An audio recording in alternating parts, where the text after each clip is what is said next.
It's episode 10. Hi, welcome. Thank you for listening. I am both excited and in a state of kind of wonder that my podcast is at episode 10.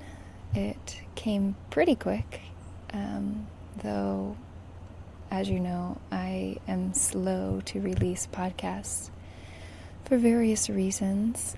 So thank you for your patience and for listening in. Today I have a wonderful share to bring you into the space with us, and I just hope you really enjoy it. I speak with a fellow mother and conscious creator and a visionary, a luminous being. Please enjoy the podcast. This woman is a marvel. I was introduced to her by my sister, and she just mentioned her in passing a few times, and I thought, sounds interesting. And then when I opened the door, I was like, this is my long lost friend, my sister, and I am so thankful for her presence on the planet. And I hope that through this conversation, you get to taste a little bit of why exactly I feel that way. So thank you, Dr. E, for coming. Her full name is Edith Ubuntu Chan. So thank you, Dr. E, for coming. Thank you so much for having me. What a beautiful introduction. I've been on hundreds of podcasts, and this was the most special introduction. Thank you. Yeah, so just to start with, I would love for you to talk about just your current journey in life, where you're at as an individual, whether that's professional or family or whatever you would feel to share. Yeah, at this current moment of this particular conversation, the thing that I'm feeling most is this ah, this is the time we came here for. Like, we were born for these times. And there's a deep kind of integration and stabilization and embodiment and weaving together of a lot of disparate pieces into a new geometry and a new weaving together that feels like, kind of just so satisfying, that so many pieces of the puzzle are clicking into place. So a little bit of my backstory. Back in 2003, I had recently quit my corporate software job and switched careers to do Chinese medicine. And without going into the full story, it was very stressful because I came from a hardworking immigrant family, and I my parents worked really hard to put us through university, and I ended up doing well in school. I went to Harvard and got a degree in applied math and got a really good high-paying corporate job working in software and all of that, and I was miserable, and I just quit my job to cold turkey do what I always wanted to do since I was 4 years old, which is to be a holistic Chinese medicine healer. And it took probably about 10 years before my family came back around and decided they weren't too disappointed in me after all. To them, it was like they threw that I was throwing away everything. And in the backdrop of all of that, as I started studying Chinese medicine, I had this spontaneous, mystical awakening experience. It was to this day, like, there are no words to describe the experience, except that I was meditating and I dropped so deeply into a state of meditation, and all of a sudden, everything exploded into trillions of pieces of love and light. And it was so beautiful. And I knew that I was home. I knew that this was the true reality. This experience of pure love, pure light, pure contentment. It was so intensely satisfying. just pure contentment. I used to use words like love or light, but really it was contentment. It was like a profound sense of I am home and I feel so content. There was no more seeking, no more grasping. And it was like every question that I could come up with was instantly answered. It was this incredible remembering of who we all are.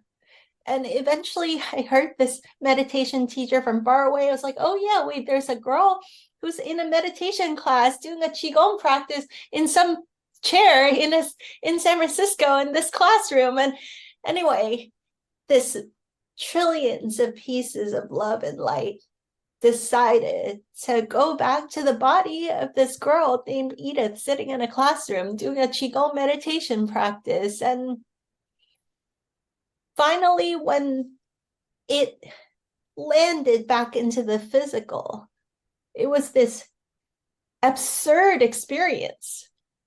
It was utterly absurd to squeeze trillions and trillions of pieces of love and light back into this pretense of a physical body. And so avalanches of tears came, just like gushing down and gushing down. It was this clashing of so many sensations that I had no words to even begin to try to articulate what was going on here, except that it was a intense appreciation and gratitude of returning home, remembering my natural state, remembering all of our natural states. And then this intense anger and grief and sadness and upset that this place is backwards and upside down. This place is kind of like a cheap, tacky funhouse version of the true reality. That everything that I thought was so real, that I had so attached my identity to, was a giant lie. And so that was 20 years ago.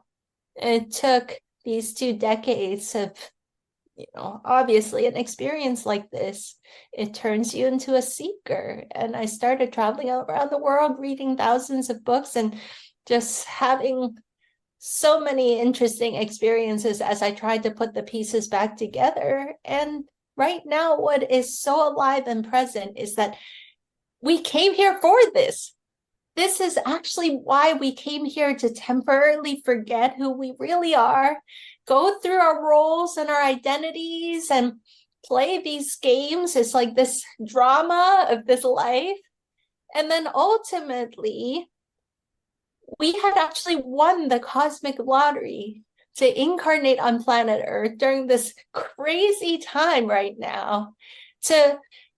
Wow, this craziness, it cannot be. This can't be right. So many people are asking questions. So some people through medicine journeys, some people through meditation, like I did through a Qigong experience or a yoga practice, some people through the birthing practice. When you birth your babies, there is a intense Shaktipat that is possible. In my second birth, both of our children were born at home. They both had amazing stories around it, but the second one, I had this experience of an intense Kundalini thing that happened that is also quite indescribable. So there's many opportunities in life, and basically I've discovered that the cards are stacked for this so-called spiritual awakening experience is happening all over the planet. So people of all walks of life, some are longtime meditators, some identify with being spiritual, and some are just very mundane. They go to work one day and suddenly something happens and they start asking questions. And it was like, we're like popcorn, popping up all the time. And I can see that within this lifetime, these conversations, like this kind of conversation we're able to have here, will just become the standard norm as more and more people remember who they really are. And we will still play our roles like motherhood and fatherhood and businessman and, farmer or whatever the things that you do in the 3D physical realm, but you remember yourself as an infinite being, an eternal infinite being. You bring a soulful essence into all the day-to-day mundane activities of life that will be in our lifetime, the standard norm of how we operate as human beings. And that's actually why we came here, to witness this grand transformation and transition that is happening right now. Yeah, it truly is such a wonderful time to be on the planet. I mean, there's so many different things to give our attention to, but if we, as you're saying, tap into this fabric of the universe is pure love. And if we can tap into this understanding and live our lives from this, it changes everything that we do. It changes how we relate to ourselves, how we relate to others, how we relate to the tasks that we have to do to take care of our bodies, to take care of our people that we love. Um, it just it's an infinitely different perspective. One of the things that came up as you were sharing was about how this world is truly very magical. I felt it, I wouldn't say that birth with either of my children, but just as they have grown and just watching them explore the world with creativity and wonder. And I mean, we live in a place where our water has memory, is conscious, and there's these beautiful little puffballs that fly around and just their heart's content. And the plants, they are in communion with the whole forest and us. And I don't know how you can't think this is magical when we truly understand the underworkings of life just infusing every area. It's this rich embrace of support. It just girds us up underneath and just like gives us this like buoyancy. Like I can do this. There's this energetic change to our lives and this different quality that takes place when we can just touch base with that one point of the life force just oozing and bubbling and bursting forth in every aspect of our world. And that doesn't even touch on the human. I mean, we were talking about that was mostly the living world, but Yeah, I think when we spend time in nature, it helps us to remember that life is amazing and beautiful and magical, and it's so easy to remember again the beauty and the magic. And the reason that it feels so good is because it's our natural state. It's like, oh, okay, I've forgotten. Huh, yes, okay. It's not a philosophy, it's not something you even can often use words to articulate properly, but it's a feeling in your heart. And most importantly, it's a feeling with every cell of your body, yes, right? And so now the challenge that is being issued to all of us that are visionaries, that are nature lovers, that hold this frequency of possibility is, can you now bring this pattern of energy, this beauty, this magic into the other places, into how you run your business, into how you fold your laundry, into when you're paying the bills and you're stuck in traffic. Like, that is the really advanced practice. And yes, eventually I am seeing that we are actually successful more and more and more. It's a practice, it's an sometimes intense practice. Eventually, this is how we create a more beautiful and peaceful world, so that every mundane transactional aspect of our human endeavors is also infused with this kind of beauty and magic. What does yeah, it look like to run your business or to run your household, to, you know, transact at the store in this beautiful, heartful, soulful, and magical way? And what a beautiful world this is going to create for ourselves and for our children. yes, yeah. Um, it's such a precious realization that we have this power, because so many aren't aware that we even contain a different energetic besides the 3D. And when we can tap into this, yeah, just opens a different reality for us and the people around us, really, Kind of truly. what I get though is that there are some people that came here to experience what it's like to be completely unaware. And so it's not Yes. necessarily for us to judge, who's like more advanced or anything like that. And when we cross over, eventually the veils lift and we're all aware anyway, right? Yes. So some of us came here to experience what it's like to temporarily forget and then remember while we're still alive in the physical. Others of us came here to experience waiting till the moment of their crossing back over for that awakening experience to show up for them. And it's all perfect. It's just we chose to live Yes. different experiences. Eventually, everybody wakes up. Right. Yeah. And I feel so much like we're all holding space for each other, right? There has to be a balance.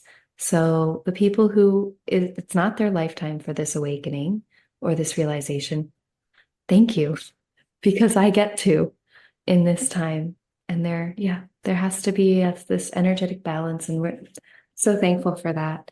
I wanted to also just kind of ask a question about your experience of this trillions of bits of light. I'm just wondering your thoughts on how this is for children when they're born, because I perceive that this is what happens, that this energy flows in and through the mother at the time of birth to ground into the body of the new life coming. It's just a wild thought to think about the baby coming through to this. Feel into that. And There's a lot there, and this might require multiple conversations to unpack the energetic geometries that I've experienced of this relationship between this profound, sacred, magical experience of transitioning into motherhood. As you probably know, my experience was that I wasn't even planning to become a mother. And then in meditations and in dreams, this baby started visiting. And through those visits, I was there was like the wonderful experience of kind of having these cosmic play dates with this baby spirit and getting to know him. And then there was this one particular night where I kept telling my husband, "Hey, baby's here, baby's here." And he's like, "No, no, no, I'm not ready. I'm not ready to be a dad. It's so expensive. And I don't know." And this one night that my boy, who's now almost 9 years old, back then he hadn't been conceived yet, he said, "Look, your hesitation about becoming a mother or father or parenthood is true. I agree.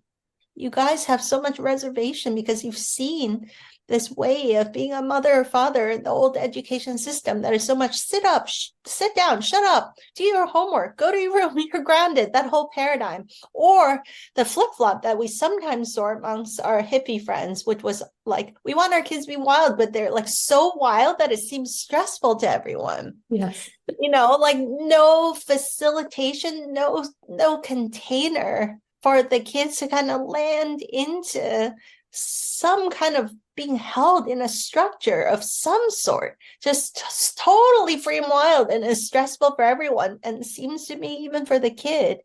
But I mostly saw the tyrannical, like, sit down, shut up, I'm the dictator, and you're a kid, and you do as I'm told, you do as you're told, and go to school and be bored out of your mind, and do these boring little clerical workbooks, and just be like, and training our kids to just like be bored to their wits' end, sitting in a numb. little desk, so I was like, Yes, I don't want to participate in any of that. I guess we're not supposed to be parents.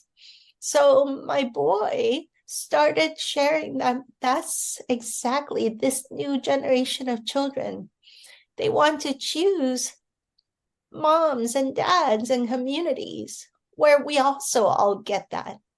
And he says, I can't just tell you about the new paradigm. I need a body. I need to come and be part of your family and participate. And he showed me this ocean of all these baby souls and this this orbs of light connected with these strings and strands of light.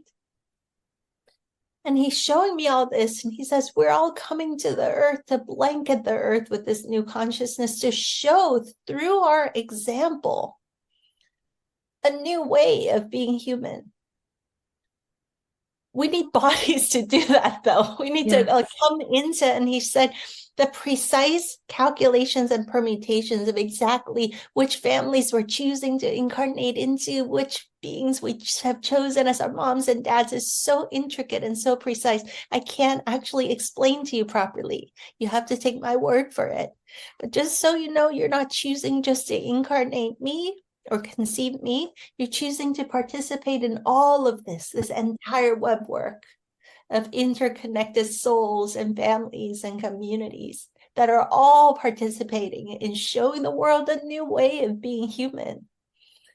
So I'm sharing this story that you've probably heard before, because when that was happening, I'm being shown this feast of beautiful visions.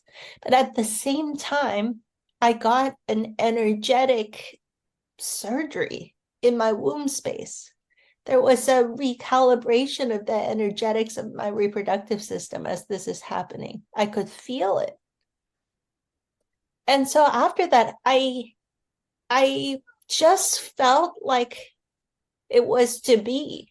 I could feel it in my belly, in my womb.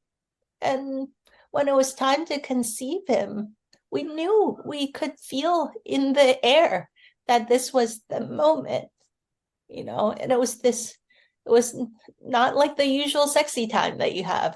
It was a very special experience of all three of us weaving energetics together. And as soon as he was conceived, I felt in my womb space this breathing cycle that kickstarted, this pulsation of light and this breath that was there. And so all throughout the pregnancy, there was this deep connection with this buddy of mine that I had met through many months of visits preconception, and all throughout there was this energetic upgrade that I was feeling was happening through and through. And just listening for it and listening to what he wanted for food, for lifestyle, and all the things, all the choices, choosing our midwives, choosing to have a water birth, all of those things was a collaborative experience. And with that first birth, there was like a giant hurricane of energy that vortexed through my entire being. And so I feel like every woman has their uniquely needed experience through their pregnancy and birth, and is uniquely different for everyone. I had my perfect experience, and I know that we all have very different but equally profound, life-changing experiences through the birth. And because I think in my case, that very first birth was this giant hurricane that overtook my entire being, in the second birth, I had quite a different experience where it was very precise, very mindful. It wasn't this giant, intense hurricane that overtook my entire being, but there was a very intentional, still experience of going deeply within. And our second baby, who, by the way, we thought we were just going to have one, but when our first baby was 3.5, was like, my sister, my sister has to come now. I have a sister. She has to come. And he kept saying that she's still in space. She needs to come now. And so we tuned in and communicated with her, and she was conceived in a similar way. And all throughout that pregnancy, I kept being like, what is wrong? I have to sleep so much. And finally, I went into a depth hypnosis session to talk with the baby. It was like, baby, is there something I can do with my health, with my lifestyle, with my nutrition, so that I don't have to sleep so much? And she, what she said? She said, look, there's nothing wrong. Your nutrition is perfect. Your health is perfect. The reason you're sleeping so much is that you have thought forms. You have psychological patternings that aren't harmonious with mine. And when you're asleep, I can work on you to recalibrate. There's a frequency healing work that is happening. And I could feel it, right? It was like, how sometimes you go into a healing session and you're just like knocked out? It was like that. every night. I was just like, suddenly I lay down, I'm like knocked out, like I'm in a healing session. And then I wake up and be like, oh, I feel different. This is an interesting pregnancy. So in hypnosis, she's like, Mama, don't be such a dummy. I'm doing some healing work with you. Just relax, just surrender, just rest.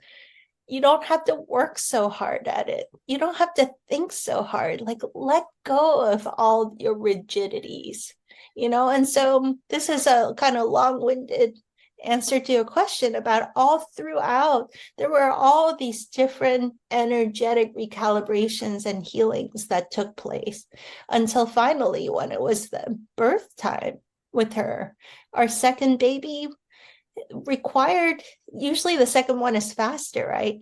She was actually slower. I had to go really deeply within and really make my sounds and really go deep, deep, deep, deep within myself to push her out. And she didn't want to be birthed in the water tub because the water tub softens the so-called contractions, right? So I got out of the water tub and she wanted to be birthed on land. And our midwives had to really coach me and like, just really roaring her out. And so finally, when she came out, there was this last push that was like the whole column of light that lit up from bottom to up because she was pushed down with this very intentional, precise energy and this kundalini blast off through my crown that happened from the base, from the root, all the way up through my crown. And I felt this dimensional portals connecting the entire being. And I stood up like a warrior princess. Like, what just happened? I feel this intense charge of energy and I feel strong, tall, bright, like a giant column of light. And then the placenta hadn't been birthed yet, right? And so the midwives hand me our baby, and the baby latches onto the boob, and it's this like indescribable magical moment that you know all about. That first meeting your baby, and this joy of she latched easily and instantly. And this was our second child, so I'm a pro at the boobs at this point are very it knows what it's doing. And this experience of having your baby on your breast and they are in the field of the heart and your heart is so giantly open, and the activation of that connection. I know from Chinese medicine that the tongue is actually connected with all the internal organs, but the tip of the tongue is especially connected with the heart. So the baby's tongue is latched onto my breast, and we have this intense heart-to-heart, deep, intimate experience. And we also know that her belly button is still connected with the cord, which is still pulsing, with the placenta, which is still active inside my womb. Right? And so there's this heart-to-heart connection and a belly-to-belly connection, and my heart and my womb. We know that when we're breastfeeding, there is a reflex relationship with the contraction of the womb. So both are being pulsed Yes. and massaged. And you can see the many levels of energetic circuitries that got clicked into place in that moment. And right after the giant Shakti pot that just happened, I don't have words to describe this. And I have not read people articulated in a book or anything like that. But I know I'm not the only woman that had this kind of experience. And this is the thing that I wish for. Instead of all these Hollywood movies talking about how birth is like painful and difficult and all so medicalized, the sacred dimension and the energetic circuitry that gets awakened and activated, that is so profound that to this day, our girl's going to turn 4 soon. I'm still like grappling with finding the words to describe what happened here. Mm-hmm. And there's this intense love that every mother can relate to, a level of love that you never experienced before. But for me, this intense potency and power that I have no words to describe, you know? Yes. But it's like, you can't mess with a mother like this. After this, like, Yes. don't mess with it, you know? And Yes. so all throughout the era of our girl was born at the end of 2019, and then we all know what happened in 2020.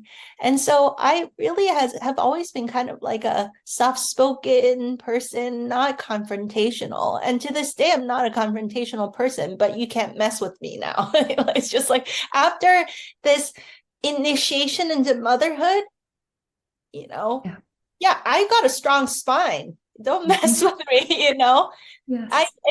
if you do something that is not right to the children, you're gonna get a piece of mama bear here. And it's from a place of pure love, the most potent kind of love. And this is something that got activated through this birth experience.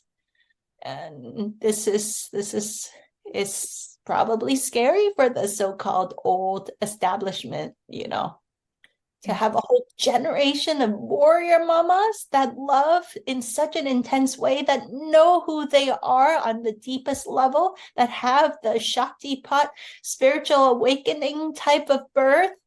It's like, you can't mess with us anymore, you know. Mm-hmm. You don't want to, because we have so much beauty to offer to this world from this space of deep connection, of a deep remembering of who we really are. Right. It's such a beautiful possibility that is opening up in this generation, as we can have podcasts that talk about this possibility, and let's make this the new normal. You know, if we're Yeah. going to have any kind of new normal, let's make this the new normal. Yes. Yes. This realization of the energetics that are transpiring within this very sacred space is a very wonderful place to start for the new world, because, well, we are birthing a new reality with every moment decision that we choose to live in love and aligned with love in our lives. Um, it's so potent and so powerful, and there aren't words for it. It's mixed and muddy in a way that the human can't really articulate. And I don't think that we should be able to, because that's part of it. That's part of this very rich experience of understanding and feeling through energies in this dimension. We're not going to be able to put it in a little box and wrap it up, and it's all pretty and concrete. It's mysterious and it flows and it's fluid and rich with love. And there's just really, really, it's a really sacred space that I would love for, women to realize and then honor this, that we wouldn't discard the sacredness of it, that we would tap into it and work with it and lean in and trust this rich exploration of our humanity and the merge space of the human with the divine, because it is a very divine experience as well. With both of the children, the journey continues. Is not that was the most profound kind of, I stepped through a portal. That's what it Yes. felt like. It was an initiation into a very new pattern of energy that I get to experience now. And it continues those initial days. If you're spending a lot of skin to skin time with your child and napping together, there's this weaving together of your energies, and you kind of get into this half wake, half dream state, and they take you cosmic traveling. Your dreamscape is together with them, and there's this like magical, beautiful possibility. if the Yes. mother is supported to Yes. like drop into the surrender of these possibilities and not, hustling like, like I need to cook, I need to clean, I still need to do laundry, and 6 weeks later I need to put my child into daycare, which is it's a deeply privileged space that I feel so blessed to have had this uninterrupted connection time. And Yes. and I do grieve for how many of us in this society we're not supported properly. So part of this sharing of these kinds of stories is really tricky for us as moms, because I so deeply want more women out there to be open to these possibilities, for this to become more and more of the norm and beyond the levels of magicalness that I was blessed to experience. I know there's many levels beyond this too. We need to start talking about it, and for all the moms that have different kinds of birthing experience, to also know that it was perfect for each of our paths, Yes. open to our daughters and all the future generations to Yes. have these possibilities of the very soulful, magical, infinitely potent and powerful healing possibilities of pregnancy and birth, instead of it being some kind of like um scary medical event, that Yes. requires all these interventions. Yeah. I want us to open the dialogue on this conversation, that there is something that is being remembered now in our generation. Yes. Yes. And it's, I think, a large part to do with it is, as you were saying about your son, just communicating with you prior to conception, is just this realization that the children are leveling us up. We are being called to level with them. They bring in these new frequencies.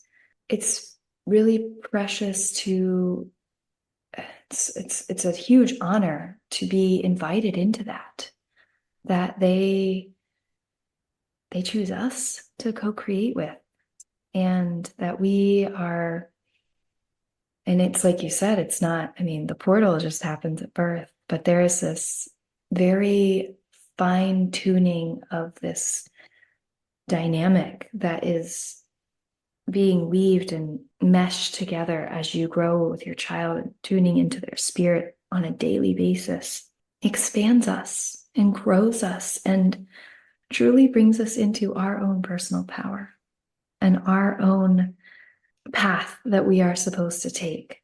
They bring this to us as a gift for us to see and notice. And, you're saying a lot of times we do in our society, there are many women who have to just release their child to someone else's care for whatever reason.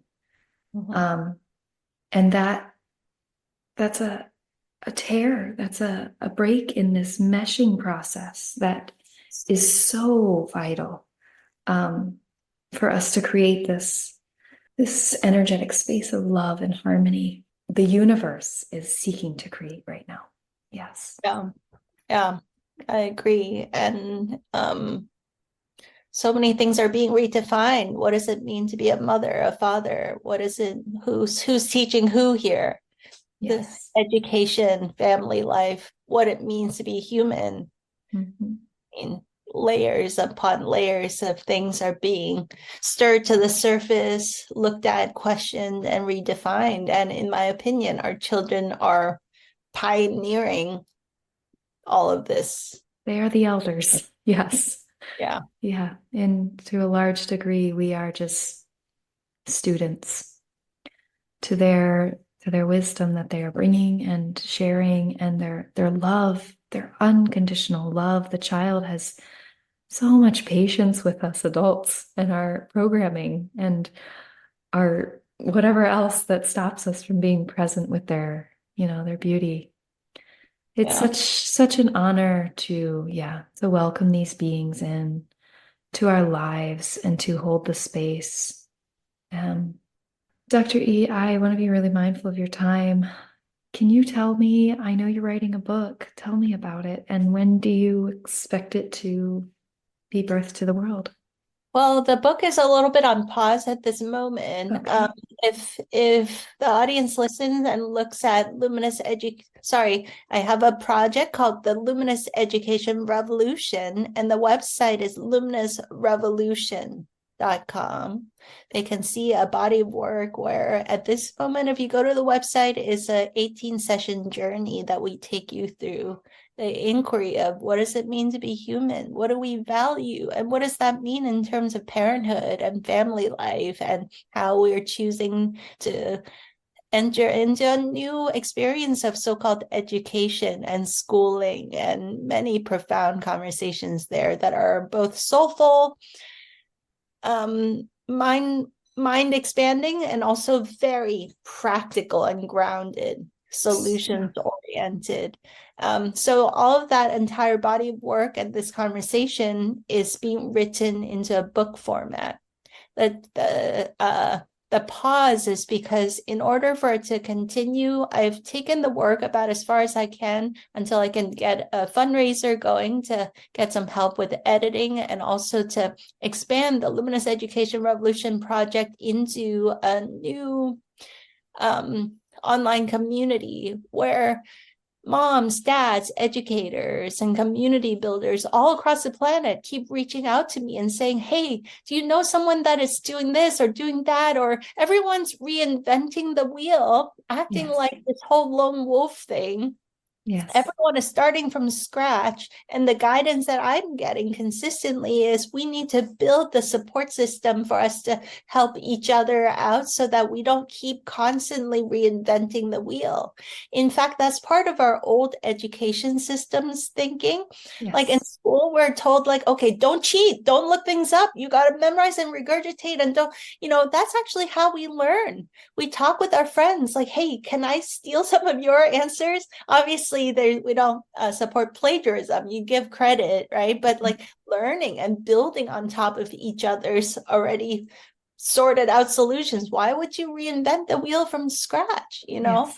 So Collaboration. yeah, this new paradigm is about cooperation, Yes. collaboration, and co-creation, and networking with each other and being able to lean on each other's support. None of us can do this alone. This Yeah. whole lone wolf thing is really part of the old programming, that the time now is for us to come back together in celebration together as community and help each other out.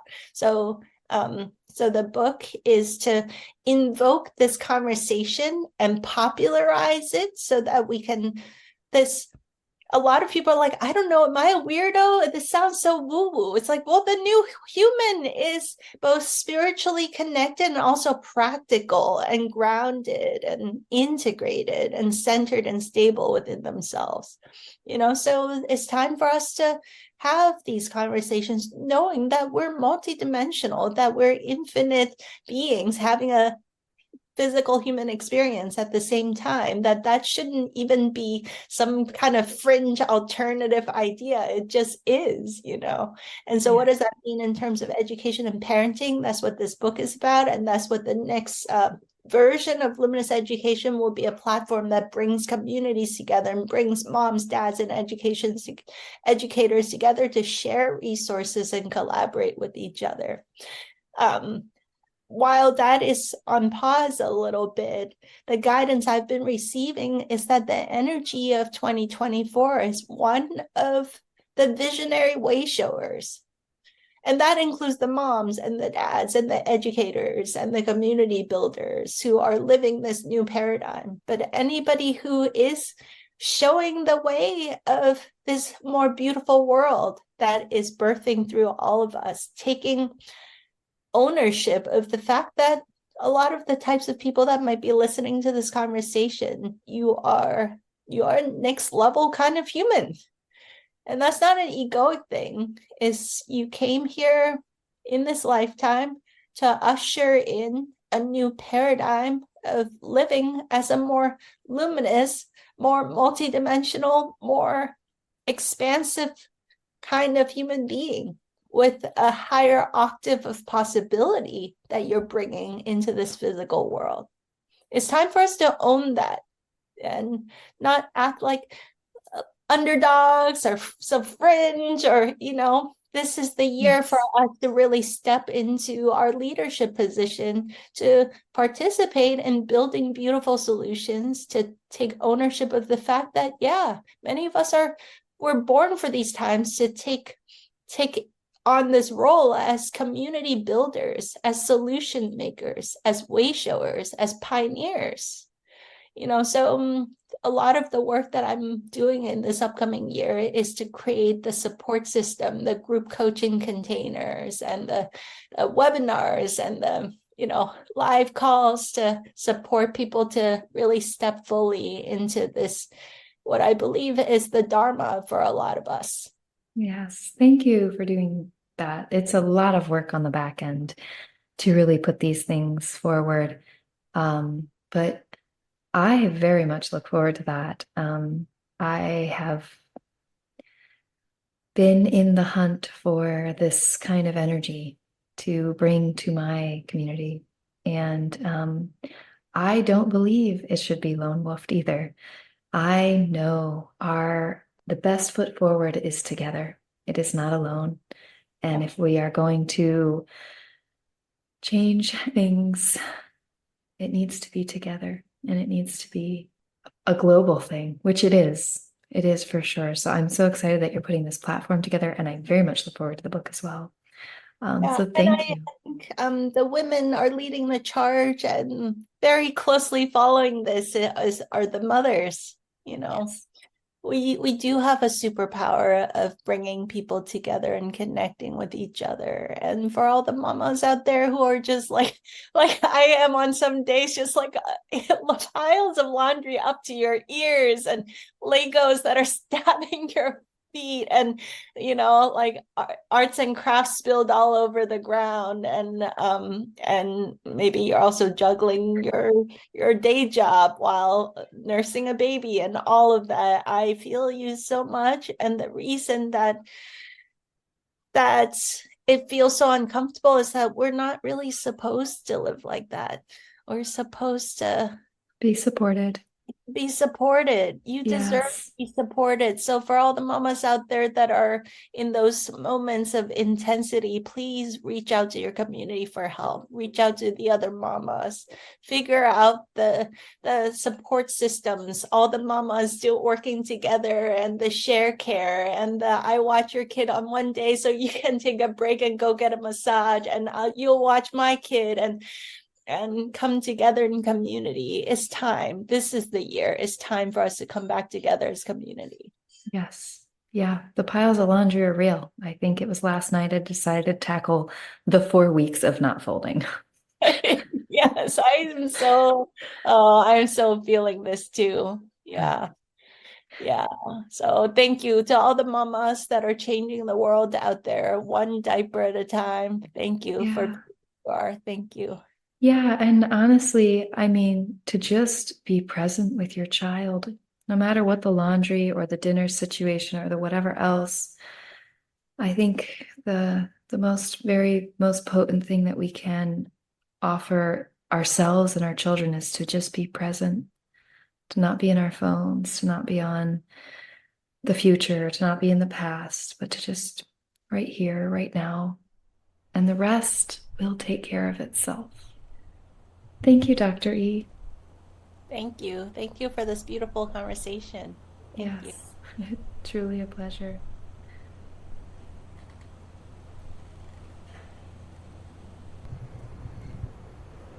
What a wonderful share and conversation. As I was editing this podcast and preparing it for listening, I was just once again so nourished by the depth and quality of everything that was shared and discussed in this podcast. I hope that you also enjoyed this share. Dr. E is going to be at an upcoming event. If you are interested in any of her work, or I pique your interest and you want to meet her in person, she will be at Confluence 2024. It is happening in Texas, and they are going to be soaking in the beautiful and wondrous eclipse that is upcoming. So if that's something that sounds amazing for you, I would recommend you jump on that. You can find information for that through her Instagram as well. Please check her website out. It'll be linked in the notes below, wherever you are listening to this podcast, whether that's on the website or on Rumble. As always,